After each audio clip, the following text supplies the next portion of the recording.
നമസ്കാരം എല്ലാ പ്രിയപ്പെട്ട ഉദ്യോഗാർത്ഥി സുഹൃത്തുക്കൾക്കും പി എസ് സി ഇൻഫ്ലുവൻസറിന്റെ പുതിയൊരു ക്ലാസ്സിലേക്ക് സ്വാഗതം. ഞാൻ രഞ്ജിത്ത് ആർ കരുനാഗപ്പള്ളി. നമ്മൾ ഇന്നത്തെ ക്ലാസ്സിൽ ഡിസ്കസ് ചെയ്യുന്ന ടോപ്പിക്ക് ഇന്ത്യൻ ഭൂമിശാസ്ത്രമാണ്.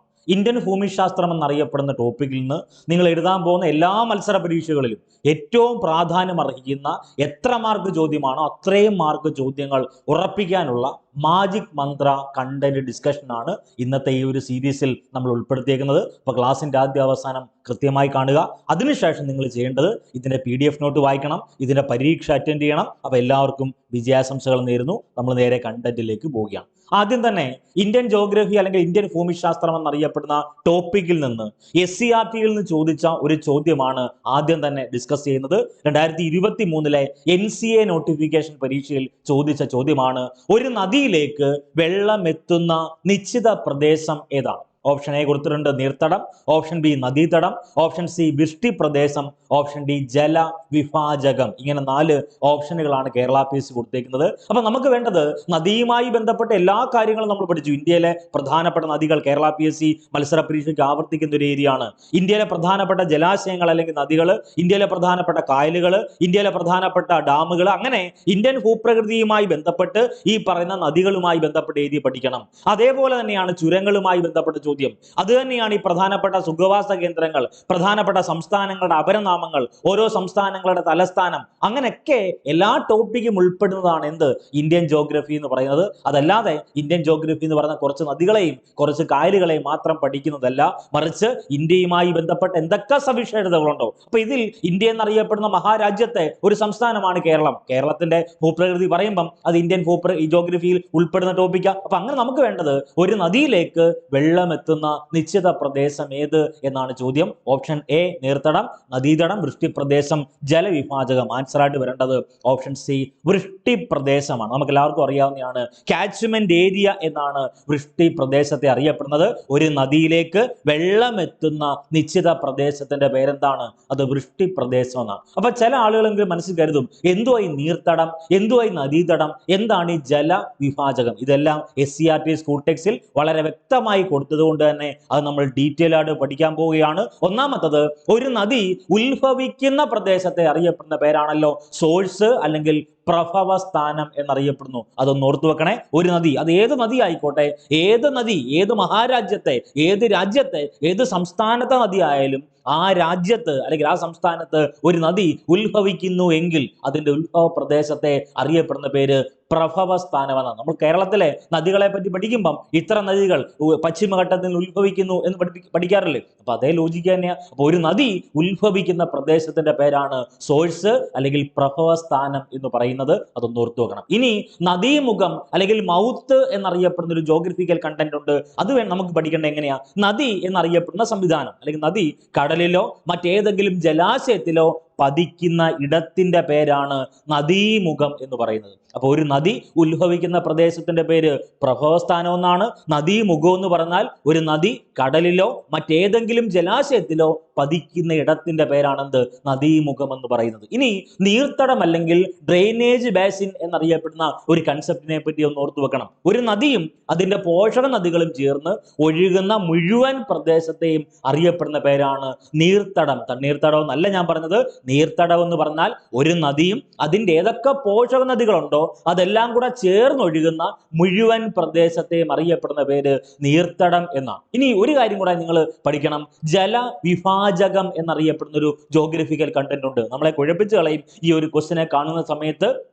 അതായത് ഒരു നദിയും അതിന്റെ പോഷക നദികളും ചേർന്നൊഴുകുന്ന മുഴുവൻ പ്രദേശമാണല്ലോ നീർത്തടം. അങ്ങനെ ഒരു നീർത്തടത്തെ മറ്റൊരു നീർത്തടത്തിൽ നിന്ന് വേർതിരിക്കുന്ന അതിർത്തിയെ അറിയപ്പെടുന്ന പേരാണ് വാട്ടർ ഡിവൈഡ് അല്ലെങ്കിൽ ജലവിഭാജകം. ഒന്നുമില്ല, ഞാൻ ഈ പറയുന്ന ലോജിക്ക് മാത്രം ഓർക്കുക. ഇപ്പോൾ കേരളത്തിൽ ഒരു നദിയെ പറ്റി എടുക്കുകയാണെങ്കിൽ പെരിയാർ ഒരു നദിയാണ്, ഭാരതപ്പുഴ ഒരു നദിയാണ്. അപ്പൊ ഭാരതപ്പുഴയും അതിന്റെ പോഷക നദികളെയും ചേർന്നൊഴുകുന്ന വലിയൊരു പ്രദേശം കാണുമല്ലോ, അതിനെയാണ് നീർത്തടം എന്നറിയപ്പെടുന്നത്. അപ്പൊ ഭാരതപ്പുഴയെ നമ്മൾ എടുക്കുന്നു, ഭാരതപ്പുഴയും അതിന്റെ പോഷക നദികളും ചേർന്ന് ഒഴുകുന്ന ഒരു പ്രദേശം നീർത്തടം. പെരിയാറിനെ നമ്മൾ എടുക്കുകയാണ്, പെരിയാറും അതിന്റെ പോഷക നദികളും ചേർന്ന് ഒഴുകുന്ന ഒരു മുഴുവൻ പ്രദേശം കാണുമല്ലോ. അങ്ങനെ രണ്ട് നീർത്തടങ്ങളെ ഡിവൈഡ് ചെയ്യുന്ന അല്ലെങ്കിൽ വേർതിരിക്കുന്ന അതിർത്തി അറിയപ്പെടുന്ന പേര് പേര് ജലവിഭാജകം എന്നാണ്. ഈ പറയുന്ന 4 പ്രധാനപ്പെട്ട വസ്തുക്കളും ഓർത്തു വെക്കണം. വൃഷ്ടിപ്രദേശം എന്താണെന്ന് നമ്മൾ പറഞ്ഞു.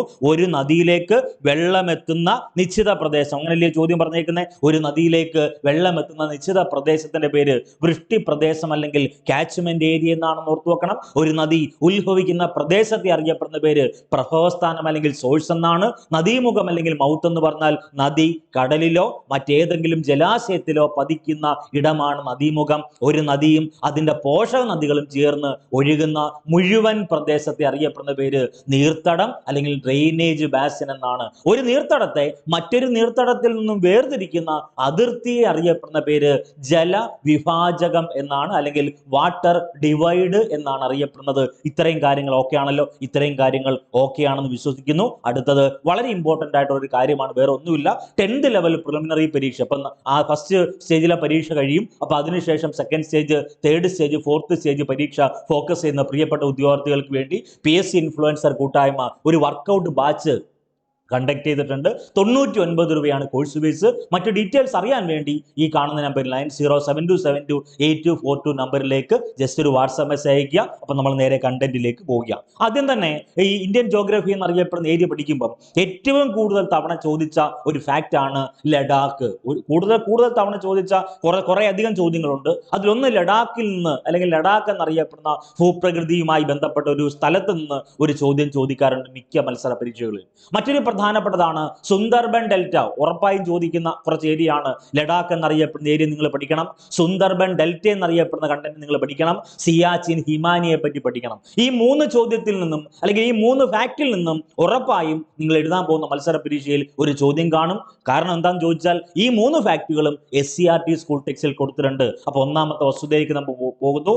ലഡാക്കുമായി ബന്ധപ്പെട്ട ചോദ്യം. ഒന്ന്, ഇന്ത്യയിൽ ഏറ്റവും ഉയരത്തിൽ സ്ഥിതി ചെയ്യുന്ന പീഠഭൂമിയാണ് ലഡാക്ക് എന്ന് പറയുന്നത്. വേറെ ഒന്നുമില്ല, പീഠത്തിന്റെ ആകൃതിയിൽ കാണപ്പെടുന്ന ഭൂരൂപങ്ങളെ അറിയപ്പെടുന്ന പേരാണല്ലോ പീഠഭൂമി. അപ്പൊ കേരളത്തിൽ പ്രധാനമായിട്ടുള്ള ഒരു പീഠഭൂമിയുണ്ട്, നമ്മൾ വയനാട് പീഠഭൂമി എന്ന് പറയും. ഈ വയനാട് പീഠഭൂമി ഏത് ഇന്ത്യൻ പീഠഭൂമിയുടെ ഭാഗമാണ്? ഡെക്കാൻ പീഠഭൂമിയുടെ ഭാഗമാണ് തുടങ്ങിയിട്ടുള്ള വസ്തുതകൾ നമ്മൾ വ്യക്തമായി പഠിക്കുന്നതാണ്. അപ്പൊ ഇന്ത്യയിൽ ഏറ്റവും ഉയരത്തിൽ സ്ഥിതി ചെയ്യുന്ന പീഠഭൂമി ഏതാണ്? അത് ലഡാക്ക് പീഠഭൂമിയാണ്. അതൊന്ന് ഓർത്തു വെക്കണം. ഇനി ഈ ലഡാക്കിനെ അറിയപ്പെടുന്നത്, ഇന്ത്യയിലെ തണുത്ത മരുഭൂമി എന്നറിയപ്പെടുന്നത് ലഡാക്കിനെയാണ്. ഇന്ത്യയുടെ ലിറ്റിൽ ടിബറ്റ് എന്നറിയപ്പെടുന്ന പ്രദേശം അത് ലഡാക്കാണ്. അപ്പൊ ലഡാക്കിനെ 2 അപരനാമത്തിൽ അറിയപ്പെടുന്നുണ്ട്. ഒന്നാമത്തെ എന്താ? ഇന്ത്യയിലെ തണുത്ത മരുഭൂമി എന്നറിയപ്പെടുന്നത് ലഡാക്കാണ്. ഇന്ത്യയിലെ ലിറ്റിൽ ടിബറ്റ് എന്നിങ്ങനെ അറിയപ്പെടുന്ന പ്രദേശം ഏതാണ്? അത് ലഡാക്കാണ്. ലഡാക്കിലേക്കുള്ള പ്രവേശന കവാടം എന്നറിയപ്പെടുന്നത് അത് ദ്രാസാണ്. ഈ 3 പ്രധാനപ്പെട്ട വസ്തുത, 4 പ്രധാനപ്പെട്ട വസ്തുത പഠിക്കണം. ഒന്ന്, ഇന്ത്യയിലെ ഏറ്റവും ഉയരത്തിൽ സ്ഥിതി ചെയ്യുന്ന പീഠഭൂമി ലഡാക്ക്. ഇന്ത്യയിലെ തണുത്ത മരുഭൂമി എന്നറിയപ്പെടുന്നത് ലഡാക്കിനെയാണ്. ലിറ്റിൽ ടിബറ്റ് എന്നറിയപ്പെടുന്നത് ലഡാക്കിനെയാണ്. ലഡാക്കിലേക്കുള്ള പ്രവേശന കവാടം എന്നറിയപ്പെടുന്ന സ്ഥലം അത് ദ്രാസാണ്. ഇനി ഇതേ മോഡൽ സ്ഥലങ്ങൾ ഫോക്കസ് ചെയ്യേണ്ട ഏരിയ എന്ന് പറഞ്ഞാൽ സിയാച്ചിൻ ഹിമാനി ഏറ്റവും പ്രധാനപ്പെട്ട ഒരു ഏരിയ. റോസാപ്പൂക്കൾ സുലഭം എന്നർത്ഥം വരുന്ന ഇന്ത്യയിലെ ഭൂപ്രദേശത്തിന്റെ പേരാണ് സിയാച്ചിൻ. വളരെ ഇമ്പോർട്ടന്റ് ആണ്. സിയാച്ചിൻ ഹിമാനിയുടെ പ്രത്യേകത റോസാപ്പൂക്കൾ സുലഭം എന്നർത്ഥം വരുന്ന ഇന്ത്യയിലെ ഭൂപ്രദേശത്തിന്റെ പേര് സിയാച്ചിൻ ഹിമാനി എന്നാണ്. ലോകത്തിൽ ഏറ്റവും ഉയരത്തിൽ സ്ഥിതി ചെയ്യുന്ന ഹെലിപാഡ്, ലോകത്തിൽ ഏറ്റവും ഉയരത്തിൽ സ്ഥിതി ചെയ്യുന്ന ഏറ്റവും പ്രധാനപ്പെട്ടതാണ് ഹെലിപാഡ്. ലോകത്തിൽ ഏറ്റവും ഉയരത്തിൽ സ്ഥിതി ചെയ്യുന്ന യുദ്ധഭൂമി ഒക്കെ എവിടെയാണ്? അത് സിയാച്ചിൻ ആണ്. ഈ സിയാച്ചിനിൽ നിന്ന് ഉത്ഭവിക്കുന്ന ഒരു നദിയുണ്ട്. ആ നദിയുടെ പേര് ന്യൂബ്ര എന്നാണ്. സിയാച്ചിൽ നിന്ന് ഉത്ഭവിക്കുന്ന നദി ന്യൂബ്ര. ഈ ന്യൂബ്ര നദി പതിക്കുന്നത് ഷോക്ക് നദിയിലാണ്. അതുകൂടി ഒന്ന് ഓർത്തു വെക്കണേ. ന്യൂബ്ര നദി പതിക്കുന്നത് എവിടെയാണ്? അത് ഷോക്ക് നദിയിലാണ്. അപ്പൊ ലഡാക്കുമായി ബന്ധപ്പെട്ട പോയിന്റ് കിട്ടി, സിയാച്ചിനുമായി ബന്ധപ്പെട്ട പോയിന്റ് കിട്ടി. അടുത്തത് സുന്ദർബൻ ഡെൽറ്റ. ഉറപ്പിച്ചു പഠിച്ചോ. ഈ പറഞ്ഞ 3-ൽ ഏതെങ്കിലും നിങ്ങളുടെ മത്സര പരീക്ഷയ്ക്ക് 1 മാർക്കായി നിങ്ങൾക്ക് ഉറപ്പായും കിട്ടും. അതായത് വേറെ ഒന്നുമില്ല, സിയാച്ചിൻ ഹിമാനിയെ പറ്റി നമ്മൾ പറഞ്ഞു, ലഡാക്കിനെ പറ്റി നമ്മൾ പറഞ്ഞു. ഇനി നമുക്ക് വേണ്ടത് വളരെ പ്രധാനപ്പെട്ട ഒരു ഏരിയ ആണ്. എന്ത്? സുന്ദർബൻ ഡെൽറ്റ. ലോകത്തിലെ ഏറ്റവും വലിയ ഡെൽറ്റയുടെ പേര് സുന്ദർബൻ ഡെൽറ്റ എന്നാണ്. പശ്ചിമ ബംഗാളിലാണല്ലോ സ്ഥിതി ചെയ്യുന്നത്. സുന്ദരി കണ്ടൽക്കാടുകൾക്ക് പ്രസിദ്ധമായ ഇന്ത്യയിലെ ഒരു ഭൂപ്രദേശമാണ് സുന്ദർബൻ ഡെൽറ്റ. അവര് പറയുന്നത് സുന്ദർബൻ, നമ്മൾ പറയുന്നത് സുന്ദരി വനം. സുന്ദരി വനം എന്ന കണ്ടൽക്കാടുകൾക്ക് പ്രസിദ്ധമായ ഇന്ത്യയിലെ ഒരു ഭൂപ്രദേശമാണ് സുന്ദർബൻ ഡെൽറ്റ അത് വളരെ വളരെ പ്രധാനപ്പെട്ടതാണ്. അപ്പൊ ഇന്ത്യയിൽ ഏറ്റവും കൂടുതൽ കണ്ടൽക്കാടുകൾ സ്ഥിതി ചെയ്യുന്ന സംസ്ഥാനം അത് പശ്ചിമ ബംഗാളാണ്. നമ്മൾ കണ്ടൽക്കാട് എന്നറിയപ്പെടുന്ന ഏരിയ മാത്രം പഠിക്കണം. ഇന്ത്യൻ ജോഗ്രഫി എന്നറിയപ്പെടുന്ന ഏരിയ പഠിക്കുമ്പം കണ്ടൽക്കാടുകളുടെ സംരക്ഷണവുമായി ബന്ധപ്പെട്ട പ്രധാനപ്പെട്ട വ്യക്തിത്വത്തിന്റെ പേര് കല്ലൻ പൊക്കുടൻ എന്നാണ്. കഴിഞ്ഞ ക്ലാസ്സിൽ എടുത്തുള്ളതാണ്. കല്ലൻ പൊക്കുടൻ 2 പ്രധാനപ്പെട്ട പുസ്തകങ്ങളുണ്ട്. ഒന്ന് ചൂട്ടാച്ചി എന്നറിയപ്പെടുന്ന പുസ്തകം എഴുതിയത് കല്ലൻ പൊക്കുടനാണ്. കണ്ടൽക്കാടുകൾക്കിടയിൽ എന്റെ ജീവിതം എന്ന പുസ്തകം എഴുതിയത് ആര് തന്നെ? കല്ലൻ പൊക്കുടൻ. അപ്പൊ ഈ 3 പ്രദേശങ്ങൾ മറക്കല്ലേ. ലഡാക്ക് എന്നറിയപ്പെടുന്ന പ്രദേശം, സിയാച്ചിൻ ഹിമാനി എന്നറിയപ്പെടുന്ന പ്രദേശം. ഏറ്റവും പ്രധാനപ്പെട്ട ചോദ്യം എന്താണ്? ഈ പറഞ്ഞ സുന്ദർബൻ ഡെൽറ്റയുമായി ബന്ധപ്പെട്ട ചോദ്യവും നിങ്ങൾ പഠിക്കണം. ഇനി നമ്മൾ പറയാൻ പോകുന്നത് ഇന്ത്യയുടെ കടൽ തീരം. വളരെ വളരെ ഇമ്പോർട്ടന്റ് ആയിട്ടുള്ള ഒരു ഏരിയ ആണ് ഇന്ത്യയുടെ കടൽ തീരം. പരീക്ഷയ്ക്ക് ചോദിക്കുന്നത് പ്രസ്താവനയാണെങ്കിൽ അങ്ങനെ, ഓഡ് വൺ ഔട്ട് ആണെങ്കിൽ അങ്ങനെ. ഓഡ് വൺ ഔട്ട് വരുന്നത് ഇന്ത്യയിൽ 9 സംസ്ഥാനങ്ങൾക്ക് എന്തുണ്ട്? സമുദ്രതീരമുണ്ട്. അപ്പൊ ഈ 9 സംസ്ഥാനങ്ങളെയും നിങ്ങൾ കാണാതെ പഠിക്കേണ്ട ആവശ്യമില്ല.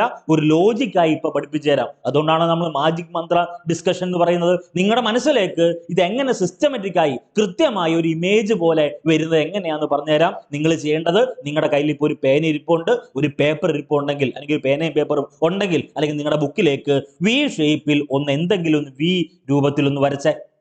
നിങ്ങളുടെ ആ പേപ്പറിലേക്ക് വി എന്നും പറഞ്ഞ് ഒന്ന് വരച്ചാൽ മതി. വലിയ സ്വല്പം വലിപ്പത്തിൽ തന്നെ വി എന്നും പറഞ്ഞ് വരച്ചല്ലോ. ഒന്നാമത്തത് ആണ്ട വിയുടെ ഏറ്റവും ടോപ്പിൽ ഗുജറാത്തിന്റെ ജി എന്ന് എഴുതുക. ഗുജറാത്തിന്റെ ജി. അതിനുശേഷം താഴെ MH എന്ന് എഴുതുക. MH Maharashtra MH. അതിനുശേഷം മൂന്നാമതായിട്ട് ഗോവ എന്ന് എഴുതുക, അല്ലെങ്കിൽ ജി എന്ന് മാത്രം എഴുതിയാൽ മതി. ഗോവ എന്ന് എഴുതുക. അതിനുശേഷം കർണാടക എന്ന് എഴുതുക K. അതിനുശേഷം കേരളം. അപ്പൊ ആ ഭാഗം തീർന്നു. ദാണ്ട് ആ ഭാഗം തീർന്നു. അപ്പൊ ഈ പറയുന്ന എത്ര സംസ്ഥാനം? 6 സംസ്ഥാനം നമ്മൾ പറഞ്ഞില്ല, വെറും 5 സംസ്ഥാനമല്ലേ പറഞ്ഞുള്ളൂ.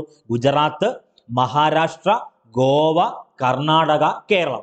ഈ പറയുന്ന ഇത്രയും ഭാഗത്ത് ഇത് ഏത് ഭാഗം? ഇന്ത്യയുടെ ഏത് ഭാഗമാണ്? ഇന്ത്യയുടെ പടിഞ്ഞാറൻ തീരഭാഗമല്ലയോ? അപ്പൊ ഈ ഇന്ത്യയുടെ പടിഞ്ഞാറൻ തീരഭാഗത്തായ ഗുജറാത്ത്, മഹാരാഷ്ട്ര, ഗോവ, കർണാടക, കേരളം, ഇത്രയും സംസ്ഥാനങ്ങളിൽ എന്തുണ്ട്? ഈ പറയുന്ന കടൽ തീരം ഉണ്ടെന്ന് നമ്മൾ പറയുന്നു. നമ്മൾ ഇങ്ങനെയാ പഠിക്കുന്നത്. ഗുജറാത്തിലെ റാൻ ഓഫ് കച്ച് മുതൽ തമിഴ്നാട്ടിലെ കന്യാകുമാരി വരെ എന്ത് ചെയ്യുന്നു? ഈ പറഞ്ഞ ഇന്ത്യയുടെ പടിഞ്ഞാറൻ തീരം വ്യാപിച്ചു കിടക്കുന്നു എന്നാ പറയുന്നത്. നേരെ തിരിച്ച് ഓപ്പോസിറ്റ് പറയുമ്പം ദാണ്ട് ഏറ്റവും ടോപ്പിൽ വെസ്റ്റ് ബംഗാൾ. വിയുടെ ഏറ്റവും ടോപ്പിൽ വെസ്റ്റ് ബംഗാൾ എന്ന് ഒന്ന് നോട്ട് ചെയ്ത് വെസ്റ്റ് ബംഗാൾ എന്ന് എഴുതി.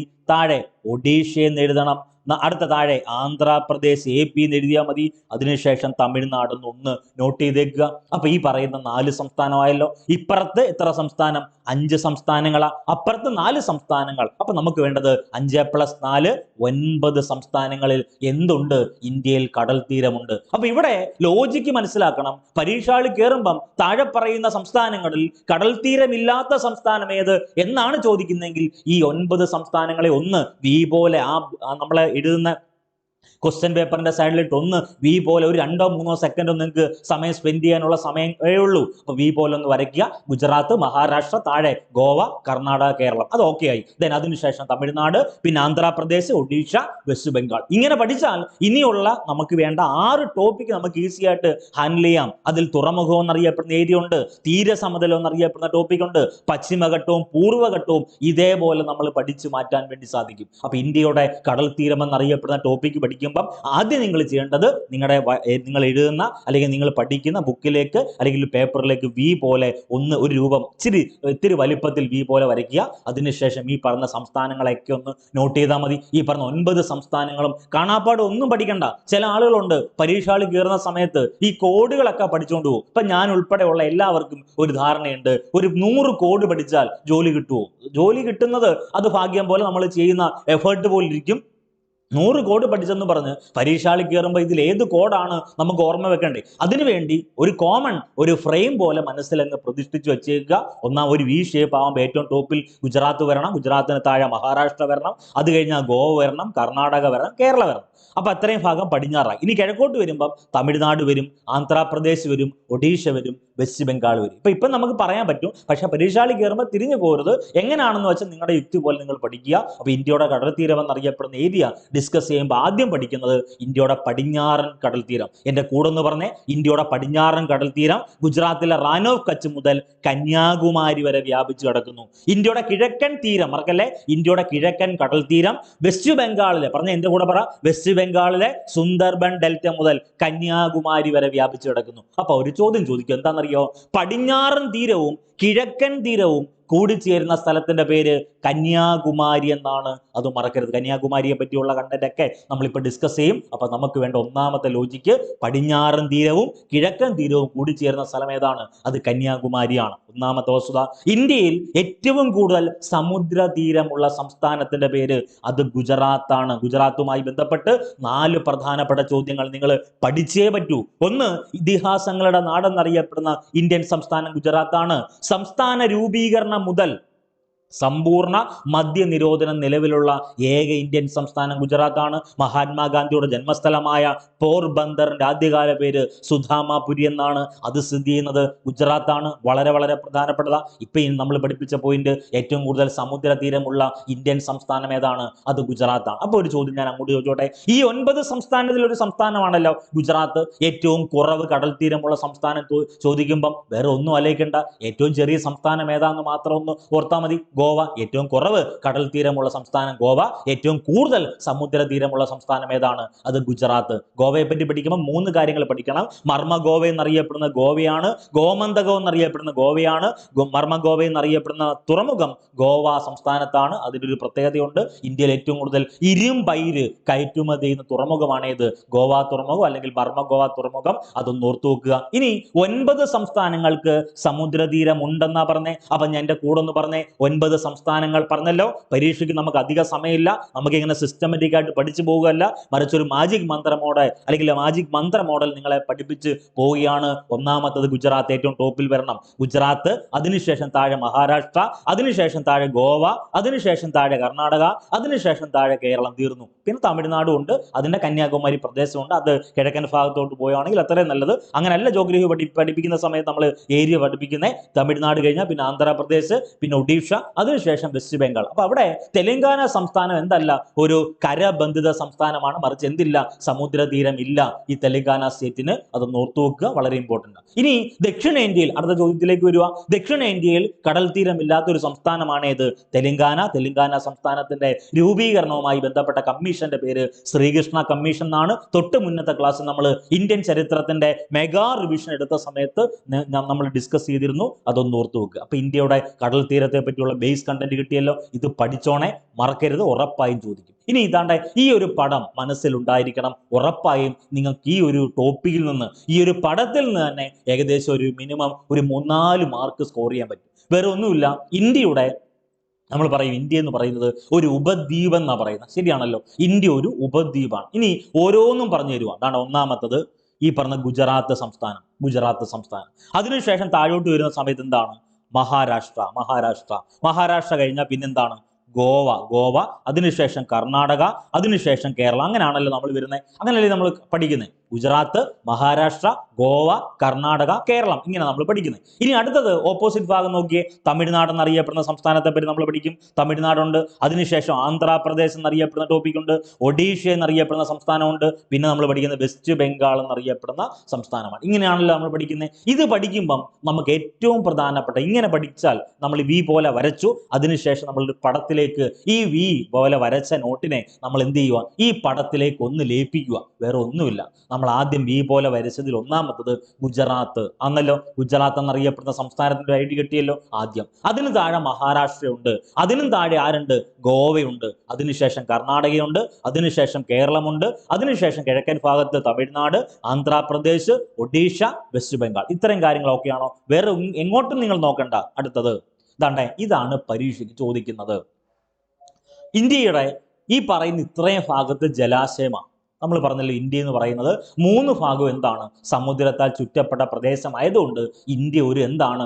ഉപദ്വീപ് എന്നാ പറയുന്നത്. അപ്പൊ ആണ്ടെ ഈ നീല കളറിലുള്ളതെല്ലാം ഉപദ്വീപ് ഭാഗമാണെന്നാണ് നമ്മൾ പറയുന്നത്. അതായത് ദ്വീപ് ആകണമെങ്കിൽ എന്താകണം? ചുറ്റും ജലാശയം വേണം. ഈ പറയുന്ന ആണ്ടെ നീല ഭാഗം എല്ലാം വെള്ളമാണല്ലോ. ഈ പറഞ്ഞ അറബിക്കടലുണ്ട്, ഈ പറഞ്ഞ ബേ ഓഫ് ബംഗാൾ, ബംഗാൾ ഉൾക്കടലുണ്ട്, ഇന്ത്യൻ മഹാസമുദ്രം എല്ലാം ഉണ്ടല്ലോ. ലോജിക്കുക. ഇനി പറയുന്ന കണ്ടന്റിലേക്ക് വരിക. ഒന്നൊക്കെ ഗുജറാത്ത് എന്നറിയപ്പെടുന്നതാണ്. ഇത് ഗുജറാത്ത്. ഇത് ഗുജറാത്താണെന്ന് നിങ്ങൾക്ക് എല്ലാവർക്കും അറിയാവുന്നതാണ്. ഗുജറാത്ത് കഴിഞ്ഞാലാണ്ട് ഇത് മഹാരാഷ്ട്രയാണെന്ന് നിങ്ങൾക്ക് എല്ലാവർക്കും അറിയാം. ഇത് മഹാരാഷ്ട്രയാണ്. അതിനുശേഷം ഈ പറയുന്ന എന്താണ്? ഈ പറയുന്ന ആൻസർ ഗോവ ഇതിനിടയ്ക്ക് കിടപ്പുണ്ട്. ഗോവയുണ്ട്. അതിനുശേഷം വരേണ്ട എന്താണ്? കർണാടകയാണ് അടുത്തത്.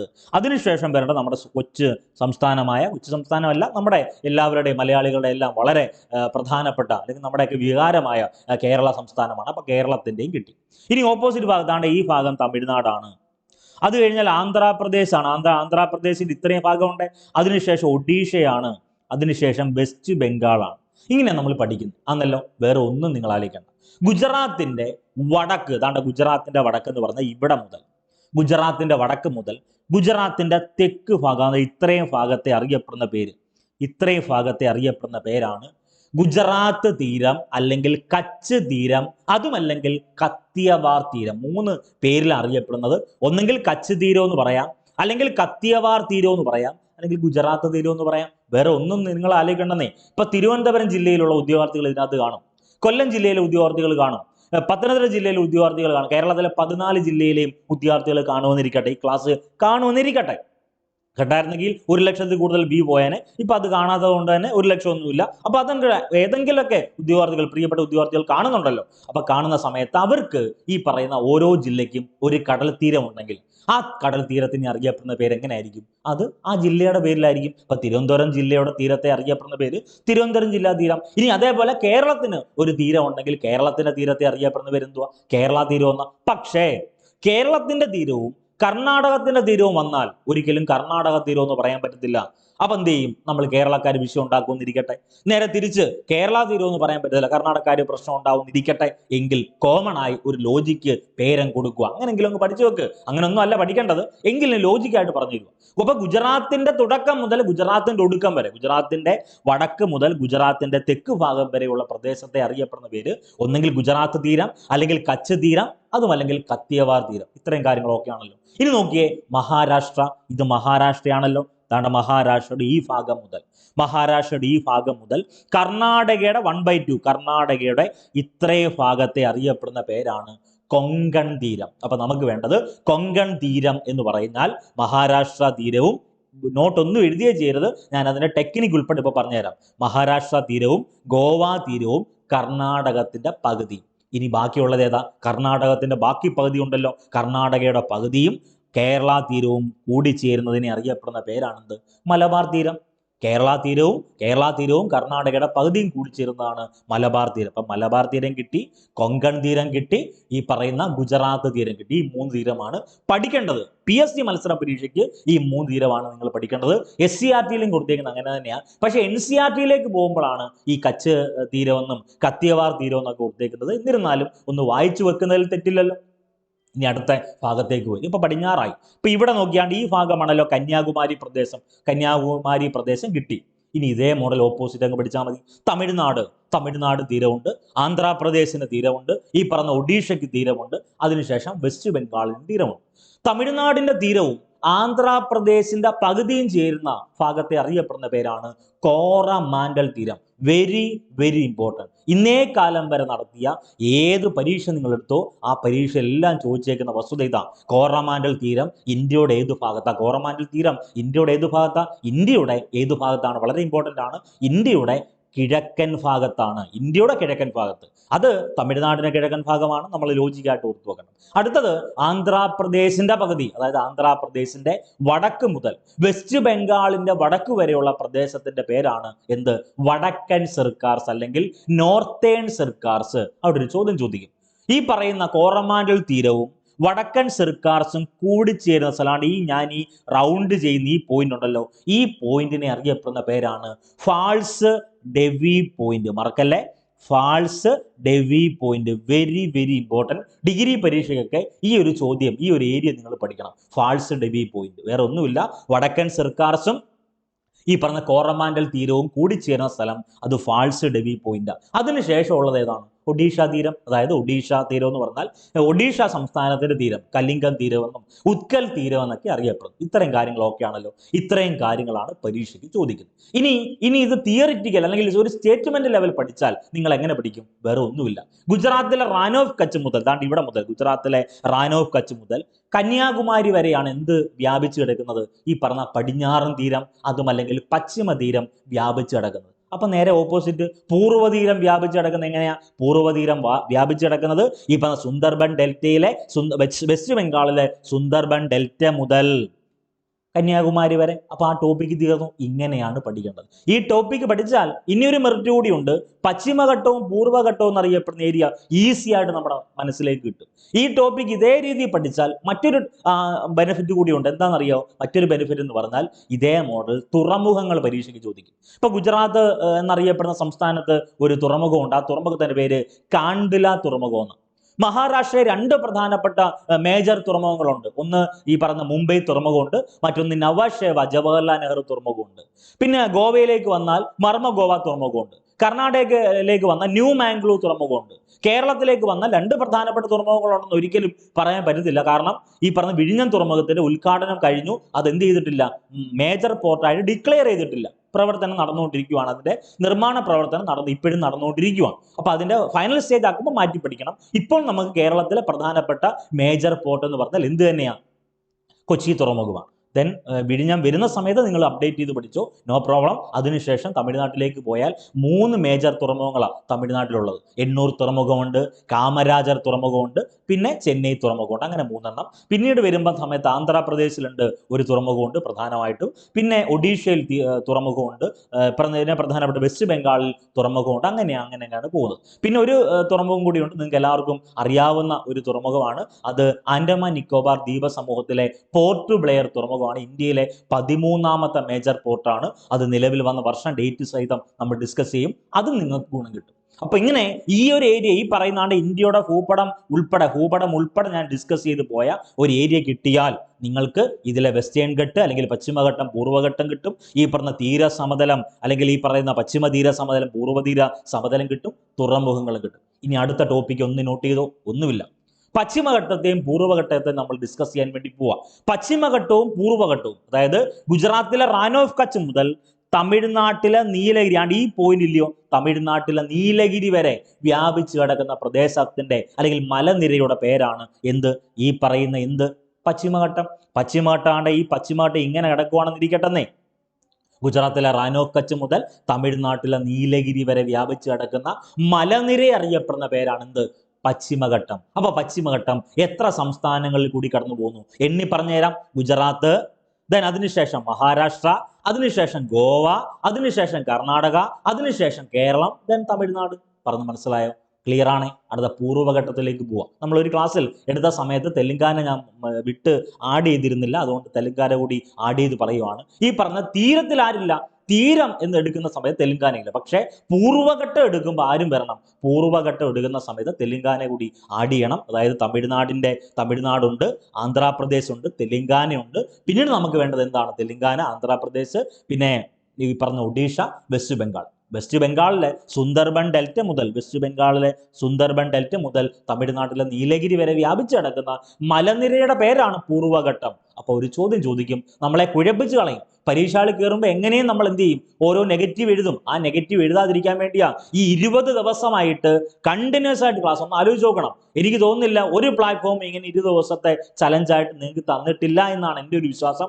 ആ ഒരു വിശ്വാസത്തിന്റെ അടിസ്ഥാനത്തിൽ പറയുന്നു, തുടർച്ചയായി 20 ദിവസം നിങ്ങൾക്ക് കിട്ടേണ്ട PDF നോട്ട്, നിങ്ങൾക്ക് കിട്ടേണ്ട വീഡിയോ ക്ലാസ്, നിങ്ങൾക്ക് കിട്ടേണ്ട എക്സാം എല്ലാം കൃത്യമായി കണ്ടക്ട് ചെയ്തതിൻ്റെ ഒരു വിശ്വാസത്തിന്റെ അടിസ്ഥാനത്തിൽ ഞങ്ങൾ പറയുകയാണ്, ദയവ് ചെയ്ത് നെഗറ്റീവ് കറുപ്പിക്കാൻ വേണ്ടി ശ്രമിക്കരുത്. നിങ്ങൾക്ക് അറിയാം, ഞാൻ ഓപ്പണായിട്ട് നിങ്ങളോട് സംസാരിക്കുകയാണ്. നിങ്ങൾ നെഗറ്റീവ് കറുപ്പിക്കാൻ വേണ്ടിയല്ല പരീക്ഷയ്ക്ക് പോകുന്നത്. ചില ആളുകളെങ്കിലും മനസ്സിൽ കരുതും, കാലമാടാ സാറേ, ഞങ്ങൾ മനഃപൂർവ്വം നെഗറ്റീവ് കറുപ്പിക്കാൻ വേണ്ടി പോകുന്നതല്ല, പറ്റിപ്പോകുന്നതാണ്. പക്ഷേ പറഞ്ഞല്ലോ, ആവർത്തിച്ച് നിങ്ങൾ തന്നെ എത്ര ക്ലാസ് കണ്ടു? നിങ്ങൾ ഈ 2024 എത്ര ലേണിംഗ് ആപ്പുകളിൽ അല്ലെങ്കിൽ എത്ര ഓഫ്ലൈൻ ക്ലാസ്സിൽ അധ്യാപകർ വന്ന് ക്ലാസ് എടുത്ത് നിങ്ങൾക്ക് എത്രമാത്രം കണ്ടന്റ് കിട്ടി? അതെല്ലാം നിങ്ങൾ നല്ല രീതിയിൽ യൂട്ടിലൈസ് ചെയ്യുന്ന ഒരു വർഷമായിട്ട് മാറട്ടെ എന്നാണ് എൻ്റെ പ്രാർത്ഥന. അതുകൊണ്ട് തന്നെ ഞാൻ വീണ്ടും റിപ്പീറ്റ് ചെയ്യുന്നു, ഗുജറാത്തിലെ റാൻ ഓഫ് കച്ച് മുതൽ തമിഴ്നാട്ടിലെ നീലഗിരി വരെ വ്യാപിച്ച് കിടക്കുന്ന, വെസ്റ്റ് ബംഗാളിലെ സുന്ദർബൻ ഡെൽറ്റ മുതൽ തമിഴ്നാട്ടിലെ നീലഗിരി വരെ വ്യാപിച്ച് കിടക്കുന്ന 2 ഘട്ടങ്ങളുണ്ട്, പശ്ചിമഘട്ടവും പൂർവ്വഘട്ടവും. അവിടെ നമ്മളെ കുഴപ്പിക്കുന്ന ഏരിയ, പശ്ചിമഘട്ടവും പൂർവ്വഘട്ടവും കൂടിച്ചേരുന്ന സ്ഥലം നീലഗിരിയും, പശ്ചിമ തീരവും പൂർവ്വ തീരവും കൂടിച്ചേരുന്ന സ്ഥലം അത് കന്യാകുമാരിയുമാണ്. രണ്ടും 2 ചോദ്യമാണ്. പശ്ചിമഘട്ടവും പൂർവ്വഘട്ടവും കൂടിച്ചേരുന്ന സ്ഥലം ഏതാണ്? അത് നീലഗിരി. നീലഗിരിയുടെ ആദ്യകാല പേര് നീലമല എന്ന. കഴിഞ്ഞ കമ്പനി ബോർഡ് LGS പരീക്ഷയുടെ ചോദ്യമാണ്. നീലമല എന്നറിയപ്പെടുന്ന മലനിര നീലഗിരിയാണ്. അത് ഓർത്തു വെക്കുക. ദെൻ ഗുജറാത്തിലെ റാൻ ഓഫ് കച്ച് മുതൽ ഈ പറയുന്ന പശ്ചിമ തീരവും പൂർവ്വ തീരവും കൂടിച്ചേരുന്ന സ്ഥലം അത് കന്യാകുമാരിയാണ്. കേപ്പ് ഓഫ് കാമറൻ എന്നറിയപ്പെടുന്നത് കന്യാകുമാരിയ. ഇന്ത്യയുടെ ഏറ്റവും തെക്കേറ്റത്തെ ജില്ല, ഇന്ത്യയുടെ ഏറ്റവും തെക്കേറ്റത്തെ റെയിൽവേ സ്റ്റേഷൻ, വിവേകാനന്ദ പാറ, തിരുവള്ളൂർ പ്രതിമ എന്നൊക്കെ സ്ഥിതി ചെയ്യുന്ന എവിടെയാണ്? ഈ പറഞ്ഞ കന്യാകുമാരി അല്ലയോ? കന്യാകുമാരിക്ക് ഒരു പ്രത്യേകത കൂടിയുണ്ട്. കഴിഞ്ഞ LGS പരീക്ഷ ചോദ്യമാണ്. ഇന്ത്യയിൽ ഉദയവും അസ്തമനവും ഒരേപോലെ, അതായത് ഒരേ സ്ഥലത്ത് നിന്ന് കാണാൻ പറ്റുന്ന ഏക സ്ഥലം എന്നറിയപ്പെടുന്നത് കന്യാകുമാരിയാണ്. നമ്മളെല്ലാവരും കൂടെ ജോലി കിട്ടി, നമ്മളെല്ലാവരും കൂടെ കേരള ഗവൺമെന്റ് സർവീസിൽ കയറിയെന്നിരിക്കട്ടെ, ഒരു ദിവസം ഒരു വർക്കിംഗ് ഡേ അല്ലാത്തൊരു ദിവസം നമ്മളെല്ലാവരും കൂടെ സന്തോഷമായിട്ട് ഈ പറഞ്ഞ കന്യാകുമാരി വിസിറ്റ് ചെയ്യാൻ വേണ്ടി പോവാ. രാവിലെ ഇവിടുന്ന് വെളുപ്പിനെ ഇറങ്ങി, നമ്മുടെ വീടുകളിൽ നിന്നെല്ലാം കൂടെ വെളുപ്പിനെ ഇറങ്ങി രാവിലെ ചെന്ന സമയത്ത്, അല്ലെങ്കിൽ രാവിലെ ഒരു 5:30 അല്ലെങ്കിൽ 5 മണി അല്ലെങ്കിൽ 5:45 ആയ സമയത്ത് അവിടെ ചെന്നു. നമ്മൾ ഉദയം കണ്ടു. പിന്നെ അവിടെ തന്നെ നിന്നു, നമ്മൾ ഭക്ഷണമൊക്കെ കഴിച്ചു, വിവേകാനന്ദ പാറയിൽ പോയി, തിരുവള്ളൂർ പ്രതിമയെ കണ്ട് കറങ്ങി തിരിഞ്ഞ് വന്ന് വൈകിട്ടൊക്കെ ആകുമ്പോഴത്തേന് അസ്തമനവും കൂടെ കണ്ടു. ഇതേപോലെ ഉദയവും അസ്തമനവും ഒരേ സ്ഥലത്ത് നിന്ന് കാണാൻ പറ്റുന്ന ഇന്ത്യയിലെ ഏക സ്ഥലം ആര് തന്നെയാണ്? കന്യാകുമാരി തന്നെയാണ്. അതുകൊണ്ട് തന്നെ ഈ പരീക്ഷയിൽ ചോദിക്കാൻ കൊള്ളാവുന്ന ഒരു ഏരിയയാണ് കന്യാകുമാരി. ഓർത്തു വെക്കുക. ഒത്തിരി കണ്ടന്റായി. ഇപ്പം ലഡാക്കുമായി ബന്ധപ്പെട്ടൊരു കണ്ടന്റ് ഞാൻ പറഞ്ഞു. ദെൻ ഏറ്റവും പ്രധാനപ്പെട്ടത് നമ്മൾ സിയാച്ചിൻ ഹിമാനിയെ പറ്റി പറഞ്ഞു. ഈ ഏറ്റവും പ്രധാനപ്പെട്ട സുന്ദർബൻ ഡെൽറ്റയെ പറ്റി പറഞ്ഞു. ഈ നീലഗിരിയെ പറ്റി പറഞ്ഞു. കന്യാകുമാരിയെ പറ്റി പറഞ്ഞു. പൊതുവെ എല്ലാ ടോപ്പിക്കും നമ്മൾ പറയുന്നുണ്ട്. അപ്പോൾ അതൊക്കെ ഒന്ന് റിവൈസ് ചെയ്ത് പോവുക. അപ്പോൾ ആ ഒരു തീരസമതലം കിട്ടിയെന്നാണ് എൻ്റെ വിശ്വാസം. നമുക്ക് വേണ്ട ചോദ്യം, ഇനി ഈ ചോദ്യം നിങ്ങളൊന്ന് സോൾവ് ചെയ്യാം. താഴെ കൊടുത്തിരിക്കുന്ന പ്രസ്താവനകളിൽ കിഴക്കൻ തീര സമതലവുമായി ബന്ധപ്പെട്ട ശരിയായ പ്രസ്താവനകൾ ഏത്? കിഴക്കൻ തീര സമതലം ഒന്ന് നോക്കിയേ. കിഴക്കൻ തീര സമതലം എങ്ങനെയാ? കിഴക്കൻ തീര സമതലം എന്ന് പറഞ്ഞാൽ ഈ അറബിക്കടലിനും പശ്ചിമഘട്ടത്തിനും ഇടയിലാണോ സ്ഥിതി ചെയ്യുന്നത്? അപ്പൊ തന്നെ കേട്ടാൽ മതി. അപ്പൊ തന്നെ ആ കാണുന്ന സമയത്ത് തന്നെ അറബിക്കടൽ പടിഞ്ഞാറ്. അപ്പൊ തന്നെ അതല്ല, തെറ്റായ പ്രസ്താവന അത്. അപ്പൊ ശരിയായതാണല്ലോ കൊടുത്തേക്കുന്നത്. രണ്ടാമത്തെ ഓപ്ഷൻ നോക്കിയേ. താരതമ്യേന വീതി കുറവ്. ലോജിക്ക, അത് SCRT കണ്ടന്റ് ആണ്. ഇതിപ്പോൾ ഡിസ്കസ് ചെയ്യാം. ദെൻ ഡെൽറ്റകൾ കാണപ്പെടുന്നു, അത് ശരിയാ. അപ്പൊ ഈ നമ്മൾ കേൾക്കാത്ത കാര്യം നമ്മൾ എന്ത് ചെയ്യുന്നു? സ്കിപ്പ് ചെയ്യുവാണ്. അപ്പൊ അത് തെറ്റാണെന്ന് കരുതി സ്കിപ്പ് ചെയ്യുന്നു. ഇപ്പൊ പഠിപ്പിക്കാം. ഡെൽറ്റകൾ കാണപ്പെടുന്നു, ശരിയാണ്. ലോകത്തിലെ ഏറ്റവും വലിയ ഡെൽറ്റ സുന്ദർബൻ ഡെൽറ്റ കിഴക്കൻ തീര സമതലത്ത. ദെൻ സുന്ദര വനപ്രദേശം മുതൽ കന്യാകുമാരി വരെ. അപ്പൊ ആൻസർ ഏതാണ്? 3ഉം 4ഉം ഉത്തരമായി വരുന്ന പ്രസ്താവനയാണ്. ഇപ്പൊ പറഞ്ഞ് മനസ്സിലായോ? ഇങ്ങനെയാണ് പഠിച്ചതിന് ശേഷം എന്ത് ചെയ്യേണ്ടത്? സ്റ്റേറ്റ്മെന്റ് ക്വസ്റ്റ്യൻ വർക്കൗട്ട് ചെയ്ത് പോകേണ്ടത്. അടുത്ത മറ്റൊരു വെറൈറ്റി ചോദ്യം എന്ന് പറഞ്ഞാൽ ന്യൂജൻ ചോദ്യമാണ്. Odd one out. താഴെ പറയുന്നതിൽ ഒറ്റപ്പെട്ടത് ഏത്? ഓപ്ഷൻ എ നോക്കിയേ, കൊങ്കൺ തീരം. ഓപ്ഷൻ ബി മലബാർ തീരം. ഓപ്ഷൻ സി ഗുജറാത്ത് തീരം. ഓപ്ഷൻ ഡി ഉത്കൽ തീരം. നിങ്ങൾ തന്നെ പറഞ്ഞേ, ഇതിൽ ഒറ്റപ്പെട്ടത് ഏതാ? കൊങ്കൺ തീരം. ഇതിനകത്ത് വേറെ ഒന്നും നിങ്ങൾ ആലോചിക്കേണ്ട. ഇങ്ങനെ ഒറ്റപ്പെട്ടതെന്ന് ചോദിക്കുമ്പം അത് എവിടെ, ഏത് പ്രദേശത്താണെന്നൊന്ന് ഓർത്തു വെച്ചാൽ മതി. കൊങ്കൺ തീരം ഇന്ത്യയുടെ എവിടെയാ? എന്റെ കൂടെ പറ. കൊങ്കൺ തീരം ഇന്ത്യയുടെ എവിടെയാ? ഇന്ത്യയുടെ പടിഞ്ഞാറ്. അപ്പൊ ഇന്ത്യയുടെ പടിഞ്ഞാറ് എന്ന് എഴുതി. മലബാർ തീരം ഇന്ത്യയുടെ പടിഞ്ഞാറ്. ഗുജറാത്ത് തീരം ഇന്ത്യയുടെ പടിഞ്ഞാറ്. അപ്പം ഉത്തരമായിട്ട് വരേണ്ടത് എവിടെയാണ്?